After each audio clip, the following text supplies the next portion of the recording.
Log on, tune in, find out. Another good idea from Cambridge. Aggelos Kiayias. All right, so thank you everyone for being here. So my talk is resource-based corruptions and the combinatorics of anonymity. So when I gave my abstract to Kenny, like he came worrying to me that this is too theory. So I'll try I'll try to prove it wrong just by a little bit. But let me start saying that indeed that was a good intuition. So I'm trying to cover the theory aspect of the workshop.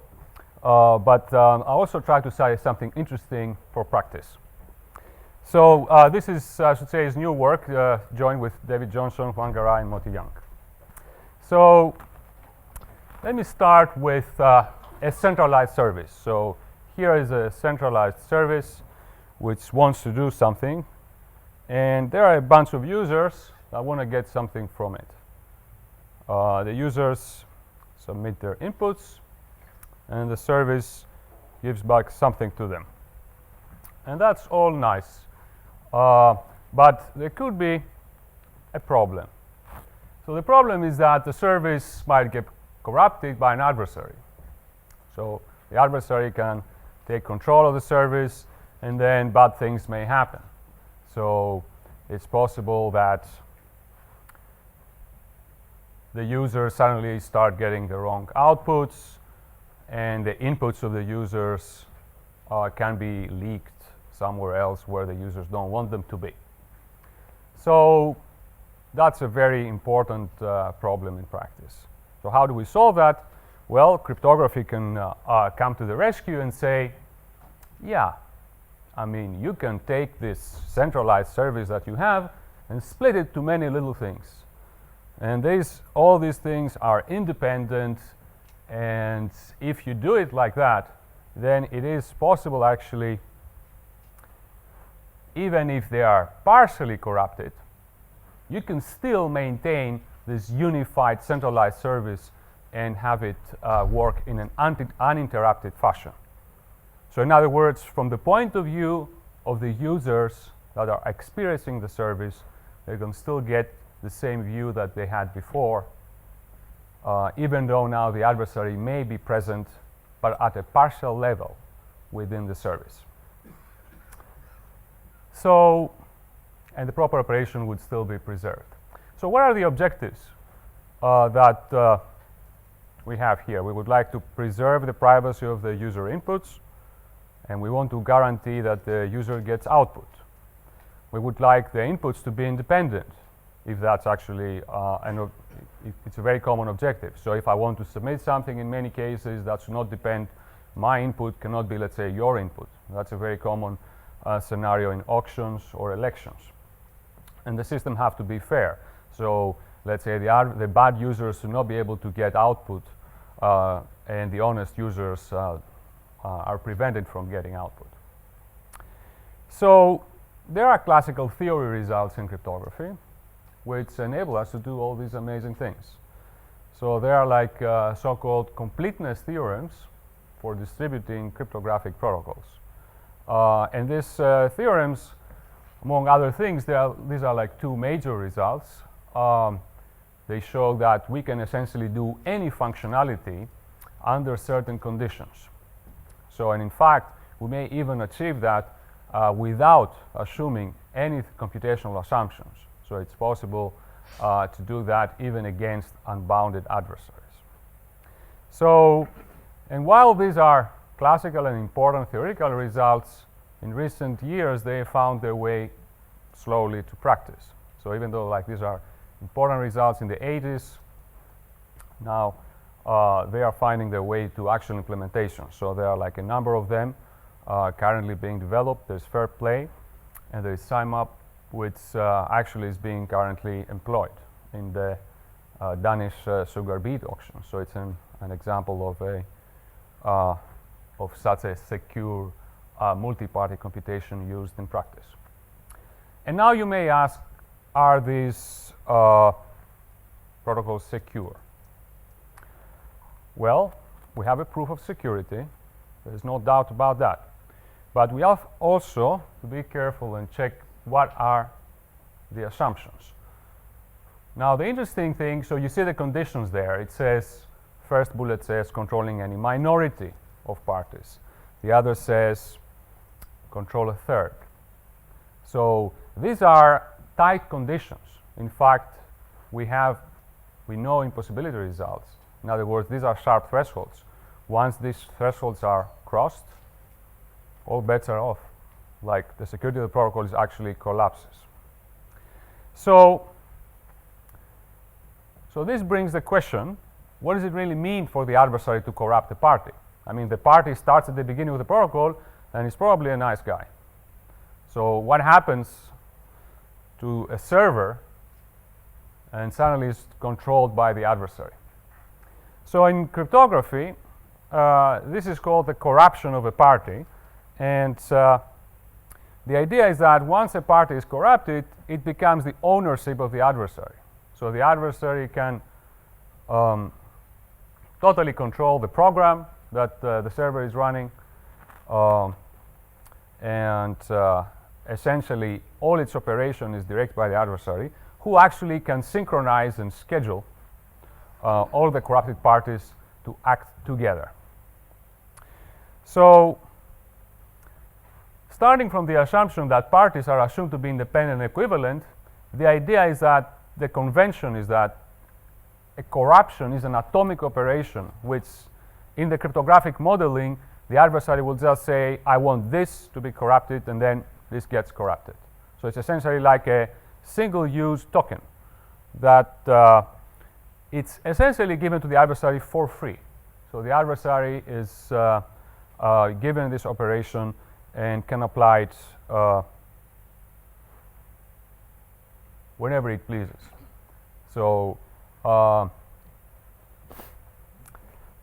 what we know is that if he applies this operation up to a certain number of times, then the protocol is secure, but once the threshold is reached, then the protocol is not secure, right? So that's the idea. All right, so let's think about this in practice. You have a cryptographic protocol that is implemented by these servers, and the adversary has two choices. So the adversary may attack the cryptographic assumptions, let's say break the discrete log or something like that, or it may corrupt a number of servers sufficient, let's say, to disrupt the majority or whatever threshold is dictated by the specifications of the protocol. And naturally, what we think is that compared between these two avenues for disrupting security, it seems with the current state of the art that the adversary will choose to do the second, because it seems to be much more easy to break into computers as opposed to actually breaking discrete log. So what is the corruption in the real world?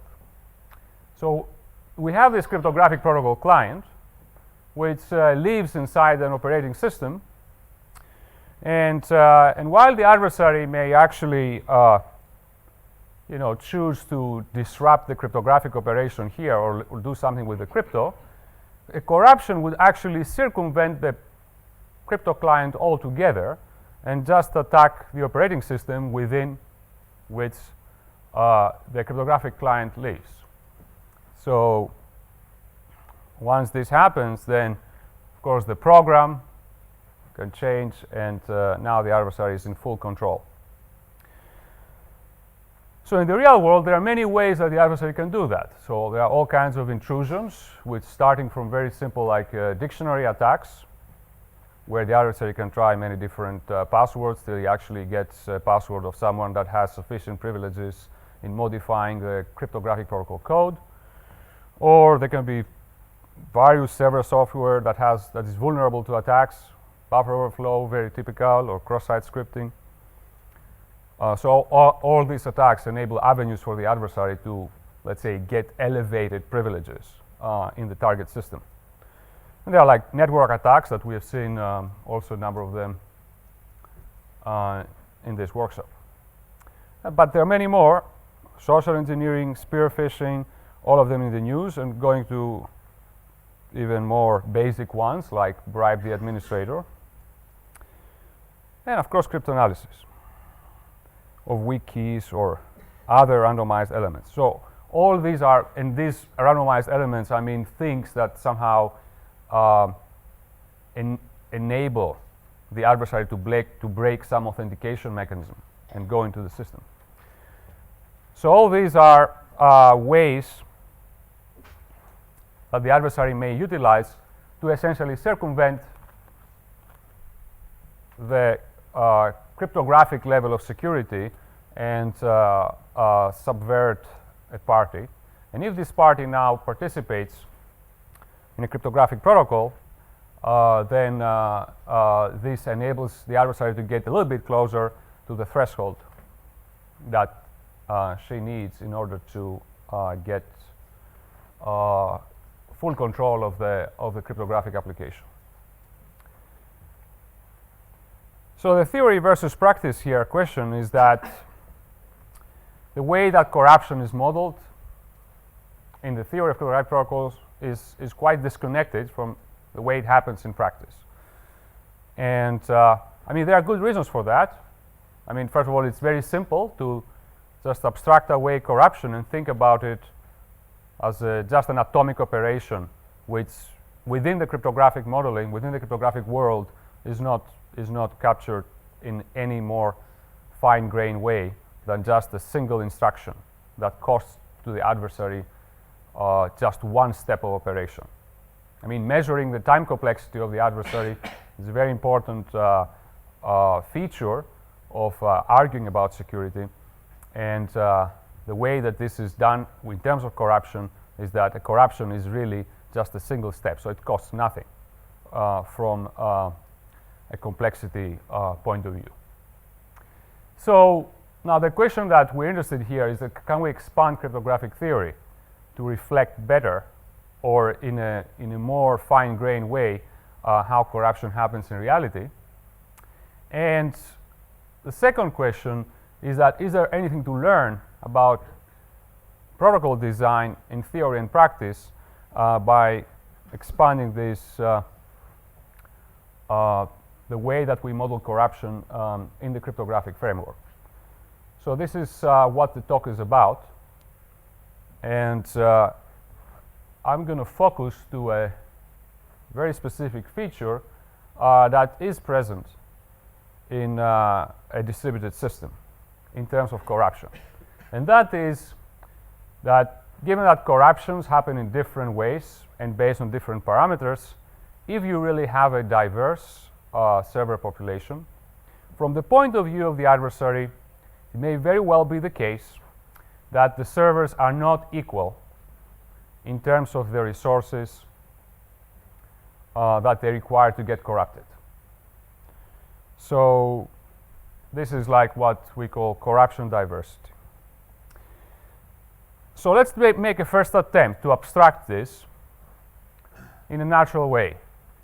So let's say that go one level beyond the standard corruption model and say the adversary has a budget of discrete tokens, and every server has a certain threshold that the adversary has to reach in order to corrupt that particular server. And following the same approach as before, what we can do is think that the adversary would still like to corrupt a majority or 1/3 of the servers, depending on the type of protocol that is being used. We can have different alpha levels of corruption percentages that the adversary would like to reach. And then the goal of the adversary would be to find a subset A of the server population that its cost is below the budget, but still has a cardinality that equals the corruption threshold that it needs. So that would be the problem that the adversary would have to solve given this diverse set of servers. So this is what we may call a resource-based corruption. So the adversary has some resources and wants to distribute them to the servers and then it has to solve this problem of finding the right subset of servers to be corrupted.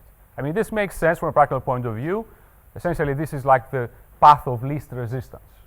So the adversary is attacking the system, so it's trying to find its weakest components to attack. So if we now take this concept and we try to model cryptography with it, we would have cryptography with resource-based corruptions. And under the assumption that this happens due to the investment of a number of discretized tokens, so corruption is really a discretized token, the adversary invests resources in a discrete way, all the classical results would carry in a straightforward way. So you can easily see that whenever the adversary has the budget enough to corrupt, let's say, a majority, then all bets are off. But if the budget is below what is required, then we can still have secure operation and enable all these properties we had before. So it's a very simple extension that carries very well in conjunction with the previous theoretical results. So now, is there anything to gain by looking at cryptography in this resource-based corruption model? So I would argue that there is something interesting to say, and that's why I'm going to talk about something we call hidden diversity. So imagine you are at a situation where parties require different resources for corruption, but now these resources externally appear the same. So what happens is that even though the situation is exactly the way you see it, the way that the cryptographic adversary experiences the protocol as it is executed is unclear to her. What are the corruption thresholds that are needed in order to reach the corruption of a party? So in other words, the parties appear between each other indistinguishable, despite the fact that they have a different internal threshold for being corrupted. So in that case, the situation is that we have some intuition that when this happens, the adversary would need to waste some additional resources, potentially, to accommodate the fact that he has partial information about how the system works. So in what cases you can have a situation like that? So we want to have like a different corruption threshold for servers, but still the adversary should be unable to understand which of the two, which threshold the server is attacking possesses. So that's a couple of examples. For example, think of a server 1 that uses public key authentication, but then consider another public key authentication server that keys are weak due to a randomness generation. So depending, you may have weak randomness generation, but you still could have keys that are indistinguishable to each other as random variables. So if you don't know which server the public key you are given comes from, you'll not be able to distinguish which one is the weaker. And I'll come to a formalization of that soon. Get another example. Take password policies, for example. Consider a server that uses this password policy, 8 characters, including an uppercase, a lowercase, and symbol, etc., etc. And then consider another server which has just an 8-character password that should not be a dictionary word. Now, these are common password policies. From the point of view, if you don't know, observe that the password policy of server 2 is a smaller policy than server 1. And we can actually, there's actually known measurements of how these policies have effect to security. For example, there was this nice paper in CHI 2011 measuring the exact entropy between different password policies. And this can be like a very substantial difference between these two password policies. Let's say if you're able to do password checking at 100 per second, this is a difference between 2 months and 6 years in actually getting a password compared if you're attacking server 1 or server 2. So going back to our motivating example, if you have this situation, you have now the crypto protocol, but now you have corruption thresholds that are independent of the cryptographic protocol. By nature, they're independent because corruption thresholds, they have to do with the operating system in which inside the cryptographic application lives. So this may very well be hidden from the adversary's point of view.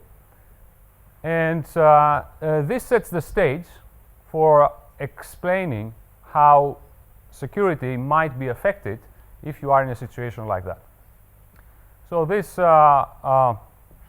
becomes now a little theory problem which is entertaining to look at. So we call this the combinatorial game for anonymity. So imagine you have now the following game. You have a set of buckets and you have a budget or a number of balls that you want to throw to the buckets. And you're told that you have to fill an alpha fraction of these buckets. And you want to use as few balls as possible. You don't want to waste more balls. So, and every bucket, you know, the ith bucket will need like an SI number of balls to get full. So the connection is pretty obvious. The buckets are the number of participants in the protocol. The bucket size is the number of corruption tokens that are required to break the participant's machine and take it over. A single ball is a corruption token, like what the adversary should invest.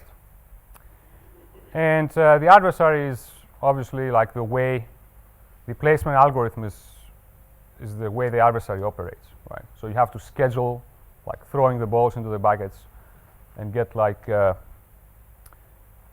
optimal placement.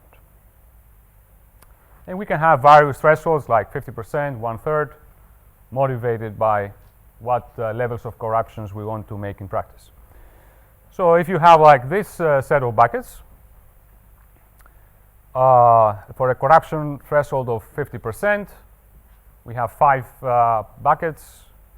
That's 3 we have to fill. So obviously, this would be the right placement. So by investing, in this case, 9 balls, we actually reach the 50%. And that's like the minimum that we require. So in that case, that's the optimal number of resources that are required to fill this sequence of buckets. So now consider like another situation where you have this hidden diversity, which I mentioned before. So you take like, again, the buckets, but now these are permuted in a random way. So this is how the system now appears to you. So you are in the same setting as before, but now the feedback that you get from placing a ball is different. You only have one type of feedback. The bucket is full, the bucket is not yet full. So you have to try more. So you still have this, you know, you can throw balls to the same bucket, right? So you can like be targeting, let's say, bucket number 2, but you just don't know how much you need in order to fill that bucket. So then the question now becomes, how many balls would you need now? Would you need to waste some balls because you don't know the actual picture that is presented by this random permutation? So this random permutation expresses the fact that the adversary is not aware of what is the weakest,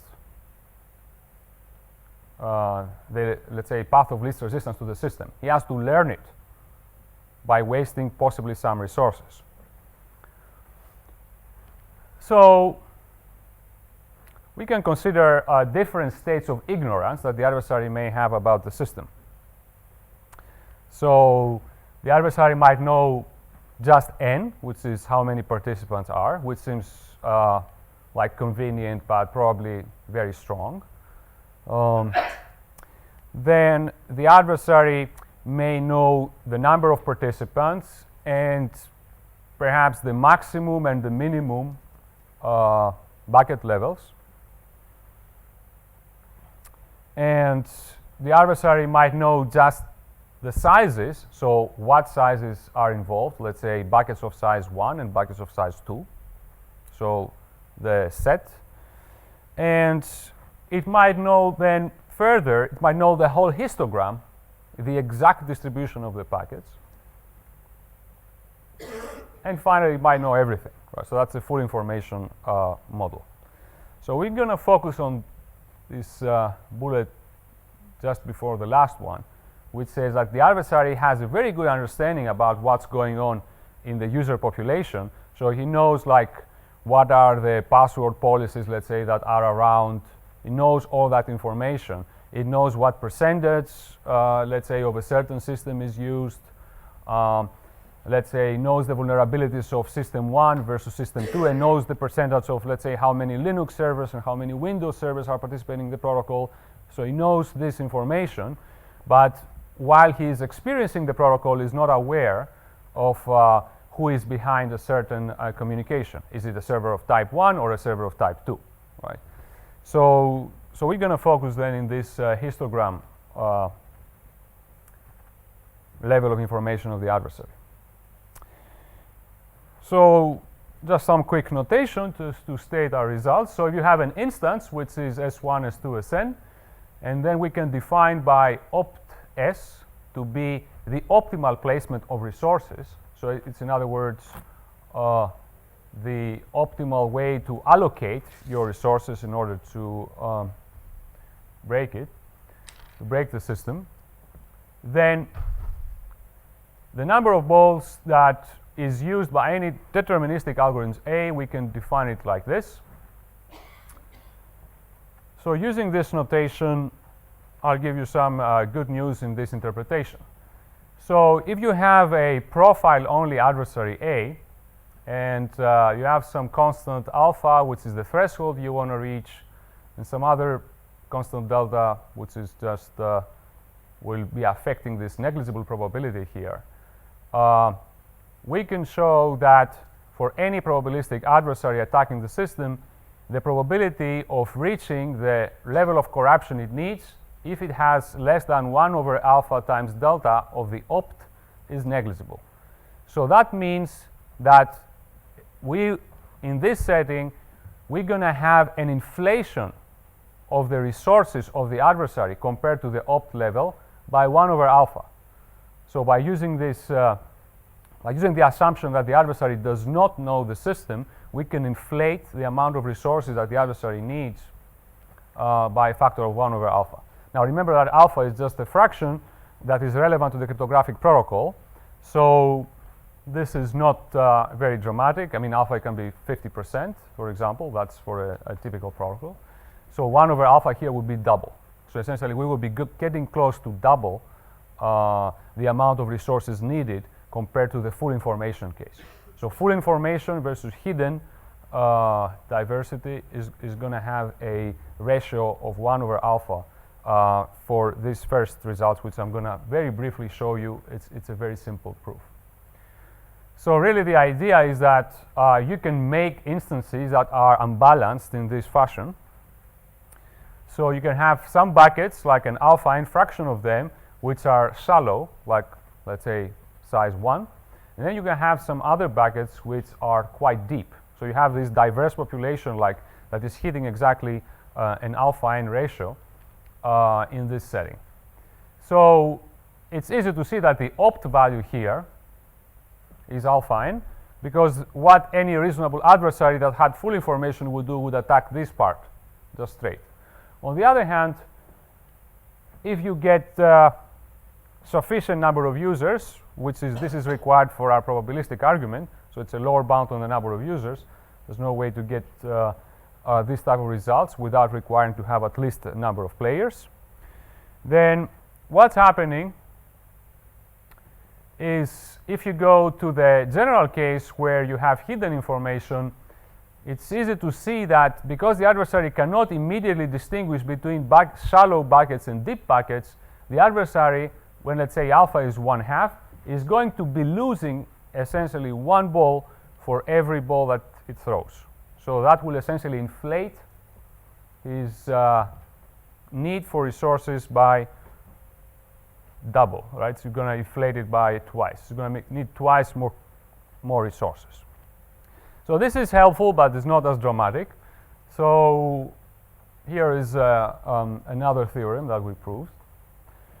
And this shows something much more dramatic in nature, because it shows that if you have any constant in mind, by using an extended argument compared to what I showed before, you can show that you can inflate the amount of resources that the adversary needs by any constant amount b.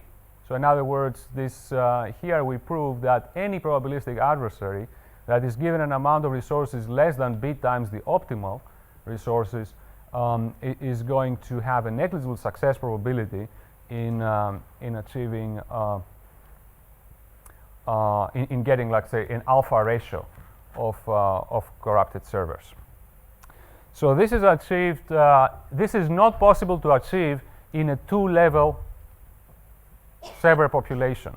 So if you have just 2 levels, you are stuck with the previous example. So we have a proof for that. So the previous is really tight. It's a tight result in the sense that if you have like a diversity of just 2 different levels, there's no way to inflate the resources more than 1 over alpha. But now we show that if we go to 3 levels, you can get a situation like this one, where you actually have 3 different levels, and depending on these separate ratios, you see here that the optimal placement is again like this, the 2 kinds of shallow buckets. But if you have like a suitable size between in the intermediate buckets, you actually get that results I mentioned, which is like an arbitrary inflation of the number of resources that you require beyond optimal. So this parameter b, it is involved in the way that you lower bound this with the number of users. So in order to get this arbitrary threshold b for inflation of the optimal resources, the number of users should be suitably large. So these are results that are conditional on the number of users. Yeah? You also need the big ones to be arbitrarily large. Like for every constant b, then you can be, have very big buckets and many. Yeah, very good question. I'll just answer it right away. So the results I just showed you in these examples, they require an unbounded depth. So that's the first bullet. So if you have unbounded depth, an unbounded depth essentially means that you can calibrate that the depths are large enough beyond a certain level. So the very deep buckets are really deep. And when I say really deep, is a function of b and epsilon and the number of players. So what happens is that as long as the number of players is bigger than this number, then this hidden diversity or the anonymity of the players would inflate the optimal number of resources of the adversary by a multiplicative factor of b. Now if we go to the setting where the depths are not unbounded, and this is bounded by m, then we cannot go to arbitrary depths. We're going to get a square root of m bound on the amount of inflation of resources that are required by the adversary. So this is a relationship between those two, and we also show that these results are essentially tight in the sense that once you go a little bit below those budgets, then you actually can get attacks. In other words, you can get attacks that the adversary can invest its budget in a good way and corrupt a suitable number of servers. Yeah. Follow up to that. The theorem says that for each B there exists a profile such that. Yeah. So do you know how to find such profiles? Yeah, they're not very complicated. They're very simple. They're pretty much they're like simple pictures like that. I guess the question is like, because the profile is not something that you can design, it's something that occurs naturally from the diversity you have. The question is like, what are the chances of like an existing distribution of diversity would fit something like that? So the good news is that the descriptions of these profiles are fairly general. So they just require this difference, the differences between the three depths to satisfy some, to be sufficiently different. And actually a good question is like, can you utilize this? So something like as a follow-up that we look is if you have a budget and you're allowed to embed some diversity in the system, then what's your best strategy if you have a fixed budget? So somehow using this idea to reduce the budget you need to get more security. All right, so far I mentioned these results, and you can see them as a direct outgrowth of the existing theory. In other words, the existing theory said the corruption token is like it's just a 1 or 0. So the adversary either corrupts a party or doesn't corrupt. And now we have this extension of that, which simply says, oh, you have more of these tokens, and then parties cost differently. So a natural question to ask is that if this discretized view of corruption is something that really applies in some way in the world. So is this a reasonable abstraction of reality? And so I'll make some arguments here that it is. I mean, to begin with, like money are discrete, so people can have different prices. Network communication rounds are discrete in online attacks, how much ciphertext you need in order to apply a certain attack. And the question which I'm going to focus, because these are pretty simple to argue that are discrete, is computation. So can computation be discretized in this way? And that's, I think, a very interesting question in cryptography on its own right, in the sense that is it possible to say that because you're using this particular cryptographic system and that has this key generation, can we discretize the amount of work that you need to break it? And can we compare systems with each other using a discrete measure of comparison? So I think this is more interesting even beyond this particular presentation. So, and we need like 3 definitions which I'll briefly go over. The first one is exact hardness. I mean, this is not a new definition. It's a very natural definition, and it's a notion that is useful to compare functions according to their inversion difficulty. So the exact hardness of a function would be, for a certain threshold epsilon, would be the number of steps in a certain computational model that needs to be surpassed in order to achieve probability of success at least epsilon. So how many steps do you need to do in order to reach a level epsilon? So, and you can formally define this to be a specific number h. So, any function if you want, right, for every input size. So h is going to be the number of steps that is required in order for you to reach success epsilon. And a function will have exact hardness h if all adversaries that are bounded by h in number of steps, they have success probability of inverting the function less than epsilon. So this is a notation. So this notion of exact hardness has various related notions that have been considered. in the literature. There's like Nissan-Vickerson, considered like exact hardness of Boolean functions. It's not exactly the same notion, but it's related. There's Bellari-Rogaway in the exact security of signatures, which had a similar type of notion, but parameterized by 2 factors. And there's other formulations of one-wayness with specific hardness levels, which is similar in nature. So it's a very interesting question to ask, how is it to calculate HFE for a given function? And as you can imagine, this is terribly hard. Like, you know, what we may even say about HF epsilon. So the good thing is that if you idealize the model, we can get actually specific results. So we can say that in the random oracle model or in the generic group model, we can actually calculate specific bounds for H. So we have a value for H when we are in the generic group model, not very surprisingly. Now, under cryptographic assumptions, we can state specific ranges for the exact hardness of factoring. And that's something, it's still not straightforward, right? If I give you a factoring assumption, what's exactly the hardness function there? But you can give a range by assuming like the optimality of certain algorithms and certain exponential, let's say, lower bounds. So you have this, and then we have another property which is necessary for our framework to apply, and this is what we call inversion effort preserving function. So suppose you have a set of functions that you want to invert, like one-way functions, and you have a sequence of them. So we want a measure of the combined hardness of these functions, and that's what we call IEP.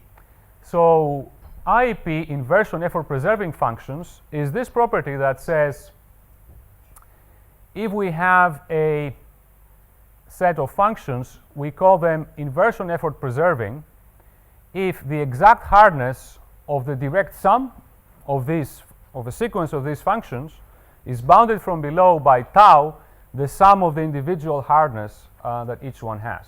So that means that any algorithm that attacks a set of functions cannot be amortized below a factor of tau. And that's another interesting notion. It relates a little bit to hardness amplification and direct product theorems, but in a different way. But in fact, is just a direct sum property, which is taken in the time complexity measure. Direct sum properties have been studied in communication complexity, so here we need it in a time complexity setting. And finally, we need hardness indistinguishability. So 2 functions would be hardness indistinguishable if the adversary is blind, essentially about which one to attack first. And that actually can be defined in a very standard way, in a cryptographic way. I give you instance of these functions, and you just don't know which instance you got. So,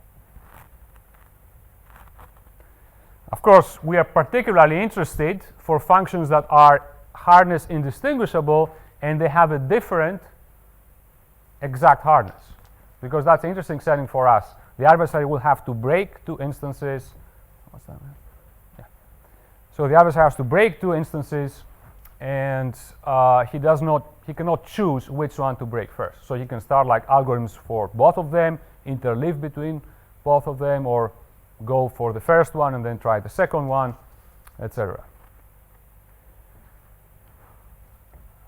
And here is a candidate functions, random functions. So all this reasoning would apply in the case, let's say, where you have like passwords, hashed passwords, and you think of the hashing as a random oracle. This is going to satisfy all these properties, IEP, hardness indistinguishability. Exponentiation is another example if you assume the generic group model, and now we're getting a smaller tau function. So a tau function here becomes a square root because of the way the attack works. And finally, multiplication can also be assumed to be a function which is IEP and hardness indistinguishable under certain conditions, and for actually much larger tau function. And that's actually under, let's say, standard assumptions about RSA. So this involves like understanding, in order to calculate this function, you need to take into account, let's say, things like Coppersmith's factorization factory, which essentially are algorithms that are able to attack many moduli at the same time, and how much you can amortize if you do that. So with all these ingredients, I will just skip, because I'm running out of time, I'll just skip the formal framework, but I'll just say that it's possible to define a notion of a corruption oracle and install this inside the standard cryptographic framework. And after that, we can formalize all these things I mentioned before as reduction relations between corruption oracles. So I will skip this part of the talk. If some of you is interested, I can describe it offline. But here is where all these things take place, and essentially show how computational corruption can be transformed to token corruption. So it's the discretization of the adversary work. Yeah. So I'm finishing up here. So I showed you some theory results which deal with increased security when we have this hidden diversity, and we had these two cases for the unbounded depth and the bounded depth. So we could essentially do multi-party computation with a higher threshold than what would have been implied by the standard results. And you can actually turn our results around and think of them as increased efficiency. So if you want to fix the budget at 1/2 the opt, then if you have anonymity or like this hidden diversity, we can force the corruption threshold to drop from 50% to 1/3. So for the same cost that takes to do the 50% corruption threshold, we can do the 1/3 corruption threshold and switch to a information theoretic protocol instead, while keeping the budget of the adversary the same. So that's another way to think about this, that anonymity here would buy you more efficiency. So finally, a small lesson for practice, which I will dare to extract from all these theorems, is that while security through obscurity for the crypto client, we all know does not pay, so we want full information to the adversary about what kind of code is running to the crypto client. Oops.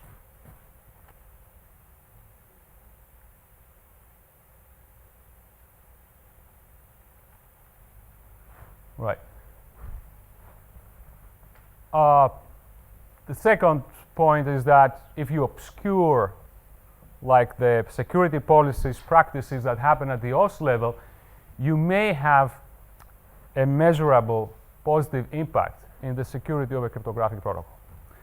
So I'll finish here, and thank you very much for your attention.